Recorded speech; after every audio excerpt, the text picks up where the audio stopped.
دینے کو وہ چاہیے، دینے والا ہے سچا ہمارا نبی، دینے والا ہے سچا،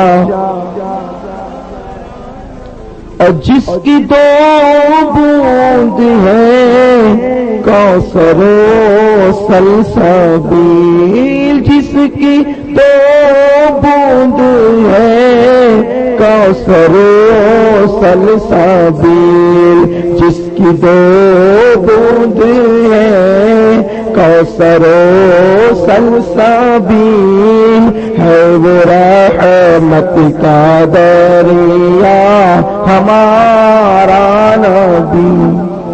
کوثر اور سلسبیل یہ جنت کے دو دریا ہیں، اور جنت کے ایک دریا کا عالم یہ ہے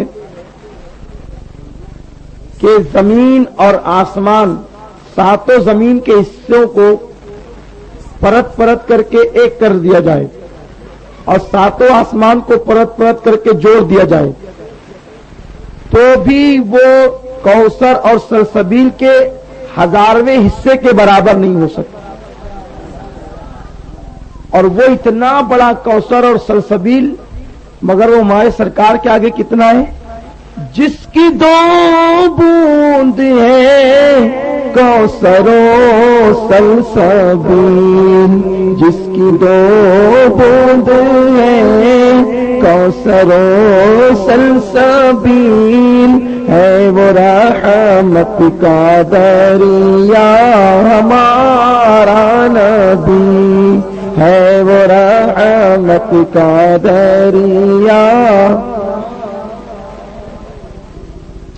اور فرماتے ہیں حسن کھاتا ہے جس کے نمک کی قسم، حسن کھاتا ہے جس کے نمک کی قسم، حسن کھاتا ہے جس کے نمک کی قسم، ہے وہ حسن دلارا ہمارا نبی، غمزدوں کو رضا مژدہ دیجے کہ ہے، غمزدوں کو رضا مژدہ دیجے کہ ہے، بے کسوں کا سہارا ہمارا نبی، بے بسوں کا سہارا ہمارا نبی۔ میرے پیارے آقا صلی اللہ علیہ وسلم کے پیارے دیوانے، ہم غریبوں کی یہ قسمت ہے کہ اللہ پاک نے ہمیں اپنا محبوب عطا فرمایا۔ آپ تھوڑا سا دل لگا کر بیٹھیں، آج میں اللہ کا حقیقی محبوب کون ہے یہ آپ کو بتانے کی کوشش کروں گا، تاکہ جب آپ یہاں سے اٹھیں گے تو آپ کے دلوں میں اللہ کے نبی کی سچی محبت پیدا ہو جائے۔ عورتیں بھی غور سے سنیں، بچے بھی غور سے سنیں، اس لیے کہ 10 بجے ہمیں پروگرام ختم کرنا ہے اور ہمارے پاس وقت بالکل 30-35 منٹ ہے، تو میں زیادہ کوئی لمبی گفتگو نہیں چھیڑوں گا، بلکہ آج ایک ایسا راگ چھیڑیں گے ہم کہ انشاءاللہ ہمارے دلوں کے ایک ایک نیا خانے میں اپنے محبوب کی محبت سما جائے گی انشاءاللہ۔ کائنات کو اللہ نے کیوں بنایا؟ انبیاء کو اللہ نے کیوں بھیجا؟ پھولوں کی خوشبو کو اللہ نے کیوں پیدا فرمایا؟ دریاؤں کو اللہ نے شباب اور بہنا کیوں عطا فرمایا؟ یہ انجمنیں، یہ ستارے، یہ چاند، یہ سورج، یہ انسان، یہ کوہسار، یہ ہوائیں، یہ فضائیں، یہ نسیم سحر، یہ باد صبا، یہ مسکراتی راتیں، یہ حسین صبحیں اللہ تبارک و تعالی نے کیوں پیدا فرمائی؟ اللہ